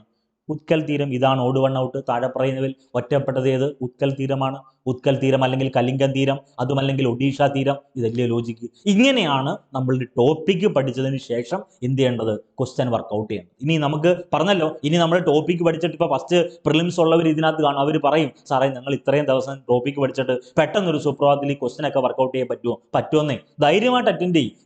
നിങ്ങളുടെ മുന്നിൽ 5 മിനിറ്റ് ഉണ്ടെങ്കിലും നിങ്ങൾ ധൈര്യമായിട്ട് റിവൈസ് ചെയ്യാം. ഇതൊരു അക്കാഡമിക് പരീക്ഷയല്ല, നമ്മുടെ മത്സര പരീക്ഷയാണ്. നമ്മുടെ മത്സര പരീക്ഷ എന്ന് പറഞ്ഞാൽ നമ്മുടെ ബുദ്ധിയെ മാത്രമല്ല അളക്കുന്നത്, നമ്മുടെ മൈൻഡ് സെറ്റ്, നമ്മുടെ മെന്റൽ പവർ എല്ലാം കൂടെ ഇവാലുവേറ്റ് ചെയ്യുന്ന ഒരു മത്സര പരീക്ഷ ടെക്നിക്കാണിത്. അപ്പോൾ അതിനെ പറ്റിയുള്ള സംഭവങ്ങളൊക്കെ നമ്മൾ ഡിസ്കസ് ചെയ്തോളാം. അപ്പോൾ നിങ്ങൾ വേണ്ടത് ഇത്രയും കാര്യങ്ങളൊന്ന് ഓർത്തു വെക്കണം. ഇനി SCRTയിലെ കണ്ടന്റ് ഇനി പറയുന്നു. ചില ആളുകൾ പറയും ഈ PYക്ക് മൊത്തം പറഞ്ഞു പറഞ്ഞാൽ SCRT അങ്ങ് തള്ളിക്കളഞ്ഞല്ലോ. ഒരിക്കലും SCRTയെ തള്ളിക്കളഞ്ഞിട്ടില്ല. ഏറ്റവും ലേറ്റസ്റ്റ് സ്കൂൾ ടെക്സ്റ്റിലെ കണ്ടന്റ് സ്ക്രീൻഷോട്ട് സഹിതം ഓരോ ദിവസവും നമ്മൾ പബ്ലിഷ് ചെയ്തിട്ടുണ്ട്. 2024 LDCയിലും LGS പരീക്ഷ സമയത്ത് അതിൻ്റെയൊക്കെ നോട്ട്സ് അതിനകത്ത് കൊടുത്തപ്പോണ്ട്. ഈ ടെലഗ്രാം കൂട്ടായ്മയിൽ നിങ്ങളൊന്ന് അത് ഡൗൺലോഡ് ചെയ്ത് പോവുക. ഓക്കെ. ഒന്നാമത്തത് പൂർവ്വതീര സമതലം, അതുമല്ലെങ്കിൽ കിഴക്കൻ തീര സമതലം. അപ്പൊ പൂർവ്വതീര സമതലം അല്ലെങ്കിൽ കിഴക്കൻ തീര സമതലത്തെ പറ്റി ഡിസ്കസ് ചെയ്യുമ്പം അതിന്റെ ഒന്നാമത്തെ ലോജിക്ക് സുന്ദർബൻ ഡെൽറ്റ മുതൽ കന്യാകുമാരി വരെ. ശരിയോ തെറ്റോ? നിങ്ങൾ തന്നെ പറ. പൂർവ്വതീരം എന്ന് പറഞ്ഞാൽ കിഴക്കൻ തീരമാണല്ലോ. സുന്ദർബൻ ഡെൽറ്റ മുതൽ കന്യാകുമാരി വരെ ശരിയാണ്. രണ്ടാമത്തെ വസ്തുത, ഡെൽറ്റകൾ കാണപ്പെടുന്നു, അതും ശരിയാ, ഞാൻ പഠിപ്പിക്കേണ്ട ആവശ്യമില്ല. ഇനി പൂർവ്വഘട്ടത്തിനും ബംഗാൾ ഉൾക്കടലിനും ഇടയിൽ സ്ഥിതി ചെയ്യുന്നു, ശരിയാ. ഇനി നോക്കിയേ പൂർവ്വഘട്ടം. ഇനി അതിനും മനസ്സിലാവാത്തവർക്ക് വേണ്ടി പറയുന്നു, താണ്ട് ഇത് പൂർവ്വഘട്ടമാ. ഈ വരച്ചേക്കുന്ന പൂർവ്വഘട്ടമാണെങ്കിൽ ഈ പൂർവ്വഘട്ടത്തിനും ഈ പറഞ്ഞാണ്ട് ഈ ഭാഗം ബംഗാൾ ഉൾക്കടലാണല്ലോ. ഇത്രയും ഭാഗത്തിനിടയിലാണ് ആര് സ്ഥിതി ചെയ്യുന്നത്? ഈ പറയുന്ന പശ്ചിമഘട്ടമല്ല, ഏറ്റവും പ്രധാനപ്പെട്ട പൂർവ്വ തീരം സ്ഥിതി ചെയ്യുന്നത്. അപ്പൊ പശ്ചിമ തീരം സ്ഥിതി ചെയ്യുന്നത് എങ്ങനെയാ? പശ്ചിമ തീരം സ്ഥിതി ചെയ്യുന്നത് പശ്ചിമഘട്ടത്തിനും അറബിക്കടലിനും ഇടയിൽ. ഇതിങ്ങനെയാണ് ലോജിക്കായി പഠിച്ചു വെക്കേണ്ടത്. അപ്പൊ പൂർവ്വഘട്ടത്തിനും ബംഗാൾ ഉൾക്കടലിനും ഇടയിലാണ് പൂർവ്വ തീര സമതലം സ്ഥിതി ചെയ്യുന്നത്. വേറെ ഒന്നുമില്ല, പൂർവ്വതീരം, പൂർവ്വഘട്ടം. ഓക്കെ, ബംഗാൾ ഉൾക്കടലാണ് ഓപ്പോസിറ്റ്. ദെൻ താരതമ്യേന വീതി കൂടുതൽ, വളരെ വളരെ ഇമ്പോർട്ടൻറ്റ് SCRT കണ്ടന്റ്. പൂർവ്വതീര സമതലം എങ്ങനെയാണ്? വീതി കൂടുതലാണ്. അടുത്ത നാലാമത്തെ പ്രത്യേകത ഉയർത്തപ്പെട്ട സമതലമാണ് പൂർവ്വതീര സമതലം. അപ്പൊ ഓപ്പോസിറ്റ് ഭാഗം ഇതിന്റെ എല്ലാം ഓപ്പോസിറ്റ് അങ്ങ് പഠിച്ചാൽ മതി. ഇവിടെ വീതി കൂടുതലാണെങ്കിൽ മറ്റേടത്ത് എന്തായിരിക്കും? വീതി കുറവായിരിക്കും. ഇവിടെ ഉയർത്തപ്പെട്ട സമതലമാണെങ്കിൽ മറ്റേത് താഴ്ത്തപ്പെട്ട സമതലമായിരിക്കും. ഇതാണ് ലോജിക്ക്. അപ്പൊ അടുത്ത ലോജിക്കിലേക്ക് വരുവാണ്. ഇനി അതിനകത്തുള്ള ടോപ്പിക്കാ പറയുന്നത്. ഇനി അടുത്തത് നമ്മൾ പറയാൻ പോകുന്ന പറഞ്ഞേക്കുന്ന പശ്ചിമ തീര സമതലം എന്നറിയപ്പെടുന്ന ഏരിയ. പശ്ചിമ തീര സമതലം എന്ന് പറഞ്ഞാൽ റാൻ ഓഫ് കച്ച് മുതൽ കന്യാകുമാരി വരെ. ശരിയോ തെറ്റോ? ശരിയാണ്. കായലുകൾ, അഴിമുഖങ്ങൾ, ലഗൂണുകൾ. അതുകൊണ്ടാണ് കേരളത്തെ ലഗൂണുകളുടെ നാടെന്നറിയപ്പെടുന്നത്. പശ്ചിമതീര സമതലത്തിലാണ് കായലുകൾ കാണപ്പെടുന്നത്, അഴിമുഖങ്ങൾ ധാരാളമായി കാണപ്പെടുന്നത് പശ്ചിമതീര സമതലത്താണ്. ലഗൂണുകളും കാണപ്പെടുന്നു. മൂന്നാമത്തെ പ്രത്യേകത താരതമ്യേന വീതി കുറവ്. വീതി കൂടുതൽ എവിടാ? അത് കിഴക്ക. പടിഞ്ഞാറ് വീതി കുറവാ. പശ്ചിമഘട്ടത്തിനും അറബിക്കടലിനും ഇടയിലാണ് സ്ഥിതി ചെയ്യുന്നത്. ദെൻ താഴ്ന്നു പോയ സമതലം. ഇതെല്ലാം അല്ലെങ്കിൽ പറഞ്ഞ സ്വല്പം മുന്നേ നമ്മൾ എടുത്തിട്ടുള്ളതാണ്. ഓക്കെ, ഇത് താഴ്ന്നു പോയ സമതലമാണ്. മറ്റേതെന്താ? ഉയർത്തപ്പെട്ട സമതലമാണ്. ഇനിയാണ്ട് ആ പശ്ചിമതീര സമതലത്തിന്റെ ഓരോ കണ്ടന്റും പറഞ്ഞു തരുക. ഒന്ന്, കോറമാൻഡൽ തീരം എന്ന് പറഞ്ഞാൽ തമിഴ്നാട് തീരത്തിന്റെ കൂടെ ആന്ധ്രാപ്രദേശിന്റെ പകുതി. കോറമാൻഡൽ തീരം എന്ന് പറഞ്ഞാൽ എന്താണ്? തമിഴ്നാട് തീരം പ്ലസ് 1/2 ആന്ധ്രാപ്രദേശ് കോറമാൻഡൽ തീരം. വടക്കൻ സർക്കാർസ് എന്ന് പറഞ്ഞാൽ ആന്ധ്രാപ്രദേശിന്റെ വടക്ക് മുതൽ പശ്ചിമ ബംഗാളിന്റെ വടക്ക് വരെ വടക്കൻ സർക്കാർസ്. അടുത്ത ഒഡീഷ തീരത്തിന്റെ മറ്റൊരു പേരാണല്ലോ ഉത്കൽ തീരം. അതിന് മറ്റൊരു പേരാണല്ലോ കലിംഗം തീരം. കഴിഞ്ഞ LP-UP പരീക്ഷയ്ക്ക് ചോദ്യം ചോദിച്ചായിരുന്നു. ഉത്കൽ എയർപോർട്ട് അല്ലെങ്കിൽ കലിംഗം എയർപോർട്ട് ഏത് ഇന്ത്യൻ സംസ്ഥാനത്താ? ഒഡീഷയില. ഈ കലിംഗം പുരസ്കാരം കൊടുക്കും. യുനെസ്കോയും ഒഡീഷ ഗവൺമെന്റ് സംയുക്തമായിട്ടാണ് കലിംഗം പീസ് പ്രൈസ് കൊടുക്കുന്നത്. അതൊക്കെ ഒന്ന് ഓർത്തു വെക്കുക. അപ്പൊ 3 പ്രധാനപ്പെട്ട തീരസമതലങ്ങൾ കിട്ടി. കോറമാൻഡൽ തീരം അതെവിടെയാണ്? ഇന്ത്യയുടെ കിഴക്കൻ ഭാഗത്താണ്. വടക്കൻ സർക്കാർസ് ഇന്ത്യയുടെ കിഴക്കൻ ഭാഗത്താണ്. ഒഡീഷ തീരം ഇന്ത്യയുടെ കിഴക്കൻ ഭാഗത്താണ്. അതാണ് നമ്മൾ പടിഞ്ഞാറൻ അല്ലെങ്കിൽ പറഞ്ഞേക്കുന്ന വളരെ പ്രധാനപ്പെട്ട പൂർവ്വതീര സമതലം ഡിസ്കസ് ചെയ്യുന്ന സമയത്തുള്ള ടോപ്പിക്ക് ഇനി പറയേണ്ടത്. സുന്ദർബൻ ഡെൽറ്റ മുതൽ കന്യാകുമാരി വരെ കിട്ടിയല്ലോ. ഡെൽറ്റകൾ കാണപ്പെടുന്നു, മറക്കരുത്. ഓക്കെ, അതിനുശേഷം ഇനി നമ്മൾ പറയാൻ പോകുന്ന ഗുജറാത്ത് തീരം. ആ ഗുജറാത്ത് തീരം പടിഞ്ഞാറൻ ഭാഗമാണല്ലോ, ഈ ഭാഗമാണല്ലോ റാൻ ഓഫ് കച്ച് മുതൽ കന്യാകുമാരി വരെ. അപ്പൊ നമുക്ക് വേണ്ടത് ഗുജറാത്ത് തീരം അല്ലെങ്കിൽ കത്തിയവാർ തീരം എന്ന് പറഞ്ഞാൽ ഗുജറാത്തിന്റെ വടക്കൻ തീരം മുതൽ ഗുജറാത്തിന്റെ തെക്കൻ തീരം വരെ. കൊങ്കൺ തീരത്തിൽ വരുന്നത് എന്താ? കൊങ്കൺ തീരം എന്ന് പറഞ്ഞാൽ മഹാരാഷ്ട്ര തീരം, MH തീരം, ഗോവ തീരം, കർണാടകയുടെ പകുതി. പഠിപ്പിച്ചതായത്. ദെൻ മലബാർ തീരം എന്ന് പറഞ്ഞാൽ കർണാടകയുടെ പകുതി മുതൽ കേരള തീരം വരെ. ഇക്വേഷൻ സഹിതം ഞാൻ കൊടുത്തിട്ടുണ്ട്. ഇങ്ങനെയാണ് നിങ്ങൾ ഈ പറഞ്ഞ തീര സമതലം എന്നറിയപ്പെടുന്ന ഏരിയ പഠിക്കേണ്ടത്. ഇനി പിന്നെ നമ്മൾ ഡിസ്കസ് ചെയ്തേക്കുന്ന പോയിന്റ് പശ്ചിമഘട്ടവും പൂർവ്വഘട്ടവും കൂടിച്ചേർന്ന സ്ഥലം ഏതാണ്? അത് നീലഗിരിയാണ്. തമിഴ്നാട്ടിലാണ് സ്ഥിതി ചെയ്യുന്നത്. നീലമല എന്നറിയപ്പെടുന്ന ആരെയാണ്? ഈ പറഞ്ഞ നീലഗിരിയാണ്. അടുത്തത് കന്യാകുമാരിയുമായി ബന്ധപ്പെട്ട ചോദ്യം. പശ്ചിമ തീരവും പൂർവ്വതീരവും കൂടിച്ചേർന്ന സ്ഥലം ഏതാണ്? പശ്ചിമതീരവും പൂർവ്വതീരവും കൂടിച്ചേരുന്ന സ്ഥലം അത് കന്യാകുമാരിയാണ്. ഇന്ത്യയുടെ ഏറ്റവും തെക്കേറ്റത്തെ ജില്ല, ഇന്ത്യയുടെ ഏറ്റവും തെക്കേറ്റത്തെ റെയിൽവേ സ്റ്റേഷൻ, വിവേകാനന്ദ പാറ, തിരുവള്ളുവർ പ്രതിമ എന്നിവ സ്ഥിതി ചെയ്യുന്നത് എവിടെയാണ്? അത് കന്യാകുമാരിയാണ്. നേരത്തെ പറഞ്ഞു, ഉദയവും അസ്തമനവും ഒരേപോലെ കാണാൻ പറ്റുന്ന ഇന്ത്യയിലേക സ്ഥലം കൂടിയാണ് ഏത്? ഈ പറയുന്ന കന്യാകുമാരി. അതൊന്ന് ഓർത്തു വെക്കണം. അടുത്തത് ഇന്ത്യയുമായി ബന്ധപ്പെട്ട് എഴുതി വെച്ചോ. നിങ്ങൾ എഴുതാൻ പോകുന്ന മത്സര പരീക്ഷയിൽ മേജർ തുറമുഖം എന്നറിയപ്പെടുന്ന ഒരു ടോപ്പിക്കിൽ നിന്ന് 2025 അല്ലെങ്കിൽ 24, 25 ഏതെങ്കിലും മത്സര പരീക്ഷയിൽ ഒരു മാർക്ക് നിങ്ങളുടെ ലൈഫിനെ സ്വാധീനിക്കുന്ന ഒരു മാർക്കായിട്ട് ഈ കണ്ടന്റ് മാറും. എൻ്റെ പ്രവചനമല്ല. ഈ 12 വർഷം എല്ലാ ക്ലാസ്സിലും പറയുന്ന കണ്ടന്റ് വീണ്ടും ആവർത്തിക്കുന്നു. ഈ 12 വർഷക്കാലമായി 2012, 13 സമയങ്ങളിൽ തുടങ്ങിയതാ ഈ പറയുന്ന ഓഫ്ലൈൻ ക്ലാസ്സിൽ ക്ലാസ് എടുപ്പ്. ആ ക്ലാസ് എടുക്കുന്നതിൻ്റെ ഒരു 13-12 വർഷത്തെ എക്സ്പീരിയൻസിന്റെ അടിസ്ഥാനത്തിൽ പറഞ്ഞങ്ങോട്ട് തരുക. ലോജിക്ക് ഇതാണ്. വരാൻ പോകുന്ന മത്സര പരീക്ഷയിൽ ഈ പറഞ്ഞ വീഡിയോ സീരീസിൽ നിന്ന്, നിങ്ങൾക്ക് തന്നെ മാജിക് മന്ത്ര പ്രിന്റിൽ നിന്ന്, നിങ്ങൾക്ക് തന്ന പ്രിന്റഡ് നോട്ടിൽ നിന്ന്, നിങ്ങൾക്ക് തന്നെ കറണ്ട് അഫേഴ്സിൽ നിന്ന് നിങ്ങളുടെ ജീവിതത്തെ, നിങ്ങളുടെ റാങ്കിനെ നിർണ്ണയിക്കുന്ന, നിങ്ങളുടെ കയ്യിലേക്ക് ആ അഡ്വൈസ് ലെറ്റർ നേടിത്തരാൻ സ്വാധീനിക്കുന്ന മാർക്ക് നിങ്ങൾ നേടിയിരിക്കും. ഇതിൽ കൂടുതൽ കോൺഫിഡൻസോടുകൂടി പറയാൻ എനിക്കറിയത്തില്ല. ഇതിന്റെ പശ്ചാത്തലത്തിൽ നെഗറ്റീവ് കമന്റ് വരുന്നുണ്ട്, സൈബർ ആക്രമണം വരുന്നുണ്ട്. ഇതിനെയൊക്കെ നമ്മൾ പോസിറ്റീവായിട്ട് തന്നെ എടുക്കുകയാണ്. പരീക്ഷ 10th ലെവൽ പ്രിലിമിനറി പരീക്ഷയുടെ ഓരോ ഘട്ടങ്ങളിലെയും പരീക്ഷ കഴിയുമ്പോൾ പ്രൂഫ് സഹിതം ഏതൊക്കെ ചോദ്യങ്ങൾ വന്നു എന്ന പ്രൂഫ് സഹിതം കൊണ്ടുവരും. അപ്പം നിങ്ങൾക്ക് മനസ്സിലാവും ഈ തന്ന കണ്ടന്റുകളെല്ലാം ചോദിക്കുന്നുവെന്ന്. വേറെ ഒന്നുമില്ല, ഒരു വിവാദങ്ങളിലേക്കും പോകാൻ വേണ്ടിയല്ല. ചിലപ്പം ചില ആളുകൾ കമന്റ് ചെയ്യാറുണ്ട്, ഈ പറഞ്ഞ MS സൊല്യൂഷന്റെ ഗതി ആവരുത്. ഒരിക്കലും MS സൊല്യൂഷന്റെ ഗതി ആകാൻ വേണ്ടിയല്ല ഈ ചെയ്യുന്നത്. വേറെ ഒന്നുമില്ല, ആരെയും നമ്മൾ എന്ത് ചെയ്യുന്നില്ല, ക്രിട്ടിസൈസ് ചെയ്യുന്നില്ല. നമ്മുടെ മുന്നിലേക്ക് വരുന്ന പ്രിയപ്പെട്ട ഉദ്യോഗാർത്ഥികൾക്ക് സൗജന്യമായിട്ടും പിന്നീട് ഈ പറയുന്ന മെറ്റീരിയൽസ് എല്ലാം പ്രൊവൈഡ് ചെയ്യുമ്പോൾ നമ്മളുടേതായിട്ടുള്ള എഫേർട്ട് അതിനകത്തിരുന്നുണ്ടല്ലോ. അതിൽ ഒരു 99 രൂപയുടെ പെയ്ഡ് ബാച്ച് നമ്മളിപ്പം റൺ ചെയ്തിട്ടുണ്ട്. 99, 999 അല്ല, 9999 അല്ല, അല്ലെങ്കിൽ ഈ പറയുന്ന 15,000 20,000 ഒന്നും അല്ല എടുക്കുന്നത്, വെറും 99 രൂപ. അപ്പൊ ചില ആളുകളെങ്കിലും കരുതും, അയ്യോ വെറും 99 ഒന്നും അല്ല, ഞങ്ങൾക്ക് 99 എന്ന് പറഞ്ഞ വാല്യൂ ഉണ്ട്. സമ്മതിച്ചു, എല്ലാവരുടെയും പണത്തിന് അല്ലെങ്കിൽ നിങ്ങളുടെ കയ്യിലുള്ള പണത്തിന് വാല്യൂ ഉണ്ട്. അത് 1 രൂപയായാലും 2 രൂപയായാലും. അപ്പൊ ഈ 99 രൂപ മേടിച്ചിട്ട് നിങ്ങളെ പറ്റിക്കുകയല്ല ചെയ്യുന്നത്, മറിച്ച് ഈ കൂട്ടായ്മ ചെയ്യുന്നത് നിങ്ങളുടെ മുന്നിലേക്ക് ആ 99ന്റെ ഒരു 100 ഇരട്ടി തുല്യമായിട്ടുള്ള എഫേർട്ടാണ് ഇട്ട് തരുന്നത്. അതിൽ PDF നോട്ട് ഉണ്ടാകാം, ക്ലാസ് ഉണ്ടാകാം, വർക്കൗട്ട് ഉണ്ട്, പോൾ വർക്കൗട്ട് ഉണ്ട്. ഇതൊന്നും ഒരു എന്താ പറയുന്നത്, ഒരു പെയ്ഡായിട്ടല്ല നമ്മൾ പറഞ്ഞേക്കുന്നത്. ഇതെല്ലാം നിങ്ങൾക്ക് തുടക്കത്തിൽ ഒന്ന് ആലോചിച്ച് നോക്കൂ. കഴിഞ്ഞ 1.5 വർഷമായിട്ട് ഇതെല്ലാം ഫ്രീ ആയിട്ട് തന്നെയാണ് PSC ഇൻഫ്ലുവൻസർ കൂട്ടായ്മ തന്നിട്ടുള്ളത്. ഇതുവരെ നമ്മൾ ആ ഒരു സൗജന്യത മെയിൻറ്റെയിൻ ചെയ്ത് പോയി. ഇപ്പം നിലവിൽ ഈ പറഞ്ഞ എഡിറ്ററിന് നമുക്ക് പേയ്മെന്റ് കൊടുക്കണം, അതല്ലെങ്കിൽ അവർ എഡിറ്റ് ചെയ്ത് തരത്തില്ല. ഈ പറഞ്ഞ PDF നോട്ട് വർക്ക് ചെയ്ത് നമ്മൾ സ്വന്തമായിട്ടല്ല DTP വർക്ക് ചെയ്യുന്നത്, പുറത്ത് കൊടുത്തിട്ടാണ്. അപ്പോൾ അതിനൊക്കെ എക്സ്പെൻസ് വരും. ആ എക്സ്പെൻസ് മീറ്റ് ചെയ്യാൻ വേണ്ടി മാത്രമാണ്. അതല്ലാതെ നിങ്ങളുടെ കയ്യിൽ നിന്ന് ഈ 99 മേടിച്ചിട്ട് ഇവിടെ 2 മണിമാളിക കെട്ടി അല്ലെങ്കിൽ പുതിയ ഒരു പ്ലാറ്റ്ഫോം ഉണ്ടാക്കി അങ്ങനെയിലേക്ക് പോകാൻ ഉദ്ദേശിക്കുന്നില്ല. അപ്പോൾ ഇന്ത്യയുടെ മേജർ തുറമുഖങ്ങളെ പറ്റി പഠിക്കുമ്പം ആദ്യം പഠിക്കേണ്ടത്, ഇന്ത്യയിൽ എത്ര മേജർ തുറമുഖങ്ങളുണ്ട്? ഇന്ത്യയിൽ 13 മേജർ തുറമുഖങ്ങളാണ്. പൊതുമേഖലയിൽ 12 എണ്ണം, സഹകരണ മേഖല 1 എണ്ണം. ഇന്ത്യയുടെ മേജർ തുറമുഖങ്ങൾ പഠിക്കുമ്പം 13 തുറമുഖങ്ങളാണുള്ളത്. അതിൽ പൊതുമേഖലയിൽ പ്രവർത്തിക്കുന്നത് 12, സഹകരണ മേഖലയിൽ 1.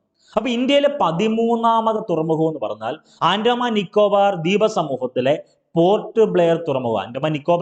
ആൻഡമാൻ നിക്കോബാറിന്റെ ആസ്ഥാനം പോർട്ട് ബ്ലെയർ ആണല്ലോ. 13ാം തുറമുഖം എന്ന് പറഞ്ഞാൽ ഇന്ത്യയിലെ 13ാമത്തെ മേജർ പോർട്ട്.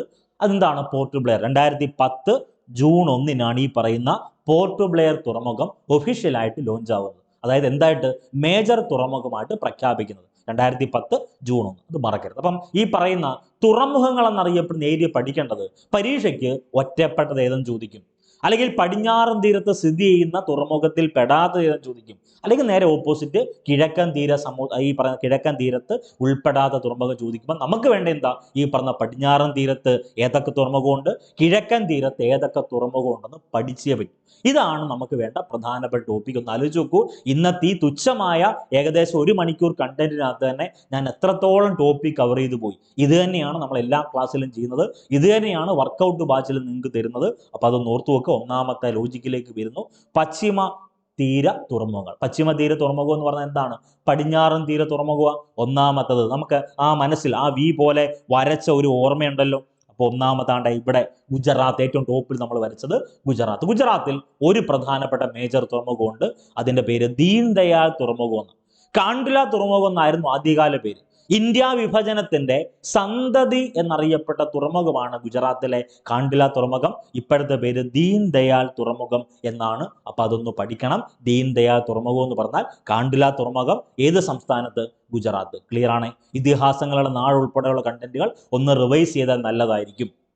ഇനി മുംബൈ തുറമുഖം നമുക്ക് എല്ലാവർക്കും അറിയാവുന്നതാണ്. ഇന്ത്യയുടെ വാണിജ്യ തലസ്ഥാനം എന്നറിയപ്പെടുന്ന മുംബൈ ഒരു തുറമുഖമുണ്ട്. ഇന്ത്യയുടെ കോട്ടണോപോളിസ് എന്നറിയപ്പെടുന്നത് മുംബൈ ആണ്. ആ മുംബൈ തുറമുഖം അത് മഹാരാഷ്ട്രയിലാണ് സ്ഥിതി ചെയ്യുന്നത്. അപ്പൊ പശ്ചിമ തീര തുറമുഖത്തിലെ മുംബൈ തുറമുഖം മഹാരാഷ്ട്ര. ഇതേ മഹാരാഷ്ട്രയിൽ മറ്റൊരു തുറമുഖം കൂടിയുണ്ട്, ജവഹർലാൽ നെഹ്റു തുറമുഖം. ഈ ജവഹർലാൽ നെഹ്റു തുറമുഖത്തിന്റെ മറ്റൊരു പേരാണ് നവശേവ തുറമുഖം. അപ്പം ദീൻദയാൽ തുറമുഖം പടിഞ്ഞാറാണ്, മുംബൈ തുറമുഖം പടിഞ്ഞാറാണ്, ജവഹർലാൽ നെഹ്റു തുറമുഖം മഹാരാഷ്ട്രയിലെ ജവഹർലാൽ നെഹ്റു തുറമുഖവും ഇവിടെ തന്നെ പടിഞ്ഞാറൻ ഭാഗത്ത്. അടുത്തത് മർമ്മഗോവ. നമ്മൾ നേരത്തെ പറഞ്ഞു ഗോവയിലാണ് സ്ഥിതി ചെയ്യുന്നത്.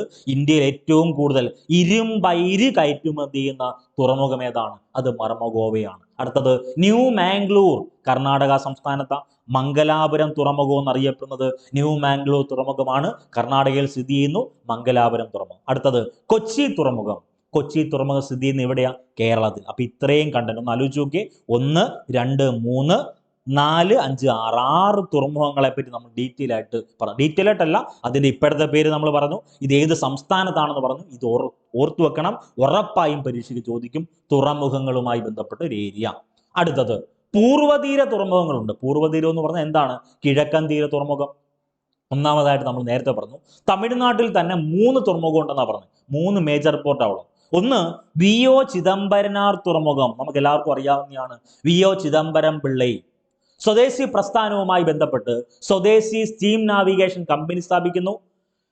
കപ്പലോട്ടിയ തമിഴൻ എന്ന അപരനാമത്തിൽ അറിയപ്പെടുന്നതൊക്കെ ആരാണ്? ഈ പറഞ്ഞ വി.ഒ.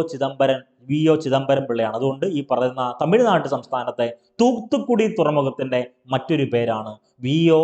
ചിദംബരനാർ തുറമുഖം. അപ്പൊ അതൊന്ന് ഓർത്തു വെക്കണം. തമിഴ്നാട്ടിൽ തന്നെ മറ്റൊരു തുറമുഖമുണ്ട്, ചെന്നൈ തുറമുഖം. ചെന്നൈ തുറമുഖം തമിഴ്നാട്ടിലാണ് സ്ഥിതി ചെയ്യുന്നത്. അടുത്തതാണ് കാമരാജർ തുറമുഖം.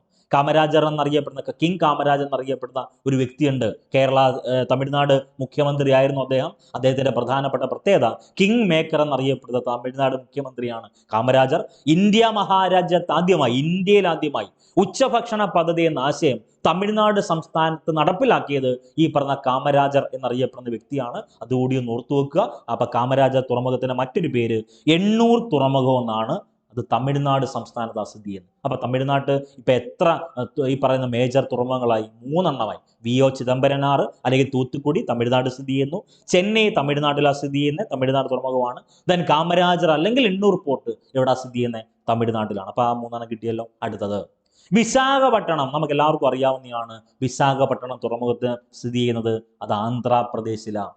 പാരദ്വീപ് തുറമുഖം സ്ഥിതി ചെയ്യുന്നത് ഒഡീഷയിലാണ്. വളരെ പ്രധാനപ്പെട്ടതാണ്. ഒഡീഷ സംസ്ഥാനത്തിന് മറ്റൊരു പേര് ഉത്കൽ എന്നാണ്, മറ്റൊരു പേര് കലിംഗം എന്നാണ് ആദ്യകാല പേര്. അടുത്തത് പശ്ചിമ ബംഗാളിലെ ഹാൽഡിയ തുറമുഖം. ഇതിനൊക്കെ പുതിയ പേരുകളുണ്ട്. അത് റാൻഡമായിട്ട് കറണ്ട് അഫയേഴ്സ് എടുക്കുമ്പോൾ ഡിസ്കസ് ചെയ്തോളാം. പശ്ചിമ ബംഗാളിലാണ് ഹാൽഡിയ തുറമുഖം ഉള്ളത്, അതൊന്ന് ഓർത്ത് വെക്കുക. ദെൻ ആൻഡമാൻ നിക്കോബാർ ദ്വീപിലാണ് പോർട്ട് ബ്ലെയർ തുറമുഖം. ഇന്ത്യയിലെ 13ാമത്തെ മേജർ പോർട്ട് 2010 നിലവിൽ വന്നു എന്ന് പറഞ്ഞല്ലോ. ഇത്രയും കണ്ടന്റ് ഓക്കെയാണോ? ഇത്രയാണ് തുറമുഖവുമായി ബന്ധപ്പെട്ട് നമ്മൾ പഠിക്കേണ്ടത്. അത് പഠിക്കുമ്പം ഏറ്റവും ഇമ്പോർട്ടൻ്റ് ആയിട്ട് പഠിക്കേണ്ട ഏരിയ എന്ന് പറഞ്ഞാൽ ഇന്ത്യയിലെ പ്രധാനപ്പെട്ട തുറമുഖങ്ങൾ ഡിസ്കസ് ചെയ്യുമ്പം മേജർ തുറമുഖം പഠിക്കണം. ഇന്ത്യയുടെ മേജർ തുറമുഖങ്ങളുടെ എണ്ണം 13. ഇനി ഇതെല്ലാം കൂടെ പഠിച്ചതിന് ശേഷം ഈ പറഞ്ഞ വിഴിഞ്ഞം തുറമുഖവുമായി ബന്ധപ്പെട്ട കറണ്ട് അഫയേഴ്സും കൂടെ നിങ്ങൾ അപ്ഡേറ്റ് ചെയ്യുമ്പം ആ ടോപ്പിക് തീരും. വിഴിഞ്ഞം തുറമുഖത്തിൽ നിന്ന് ഒരു ചോദ്യം ഉറപ്പായി ഉണ്ടാകും. ഉറപ്പ്. ഒന്നാമത്തെ ബേസ് ക്വസ്റ്റ്യൻ എന്ന് പറഞ്ഞാൽ വിഴിഞ്ഞം തുറമുഖം സ്ഥിതി ചെയ്യുന്ന താലൂക്ക് നെയ്യാറ്റിൻകര താലൂക്കാണ്, തിരുവനന്തപുരം ജില്ലയിലാണ്. അതിൻ്റെ ഈ പറഞ്ഞ തുറമുഖവുമായി ബന്ധപ്പെട്ട PDF നോട്ട് നമ്മുടെ PSC ഇൻഫ്ലുവൻസർ ടെലഗ്രാം കൂട്ടായ്മയിൽ അപ്ലോഡ് ചെയ്തിട്ടുണ്ട്. അപ്പോൾ ഈ നോട്ട്സുകളൊക്കെ ഒന്ന് വായിക്കുക. ഇനി എഴുതാൻ പോകുന്ന മത്സരം 10th ലെവൽ പ്രിലിംസ് ഫോക്കസ് ചെയ്യുന്ന പ്രിയപ്പെട്ട ഉദ്യോഗാർത്ഥികൾക്ക് വേണ്ടി ഇന്ന് തന്നെ ഏകദേശം കറണ്ട് അഫയേഴ്സിന്റെ പാർട്ട് 1 മുതൽ പാർട്ട് 15 വരെയുള്ള PDF നോട്ട് സൗജന്യമായി പേയ്മെന്റ് ഒന്നും കൊടുക്കാതെ സൗജന്യമായി തന്നെ PSC ഇൻഫ്ലുവൻസർ ടെലഗ്രാം കൂട്ടായ്മയിൽ അപ്ലോഡ് ചെയ്തിട്ടുണ്ട്. അപ്പോൾ കൃത്യമായി സിൻസിയറായി വർക്ക് ചെയ്യുക. എല്ലാവർക്കും വിജയാശംസകൾ നേരുന്നു. നന്ദി, നമസ്കാരം.